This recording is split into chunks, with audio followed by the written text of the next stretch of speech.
Mwaka 2022 kufuatia mgogoro wa Russia-Ukraine war, bei za mafuta zilipanda tena kwa kasi kutokana na vikwazo vya kiuchumi na usumbufu wa minyororo ya usambazaji. Katika kipindi hicho, Tanzania ilichukua hatua za muda mfupi za kutoa ruzuku kwa baadhi ya bidhaa za mafuta ili kupunguza athari kwa wananchi wake, huku ikiendelea kuisimamia upatikanaji wa mafuta na kupitia mifumo iliyopo. Hii ndio mfano ambao nilitolea kwamba serikali ilitoa zaidi ya bilioni 100 katika mwaka 2022 kwa miezi zaidi ya 6 ili kupunguza gharama hizo. Katika kipindi cha sasa cha mwaka 2026, changamoto ya global supply shock inayosababishwa na migogoro katika eneo la Mashariki ya Kati, hususan kuathirika kwa usafirishaji kupitia mlango wa bahari wa Strait of Hormuz, ambayo imepelekea kuongezeka kwa gharama za mafuta na premium katika soko la dunia.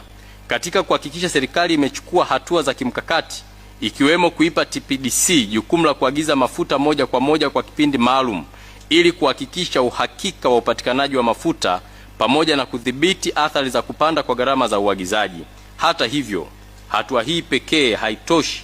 Athari za sasa ni kubwa zaidi kuliko vipindi hivyo vyote, na hivyo ni muhimu sasa kwa serikali kuona umuhimu wa kutoa ruzuku kwa utaratibu kama iliyofanya mwaka 2022. Na kwa kuwa sisi ni chama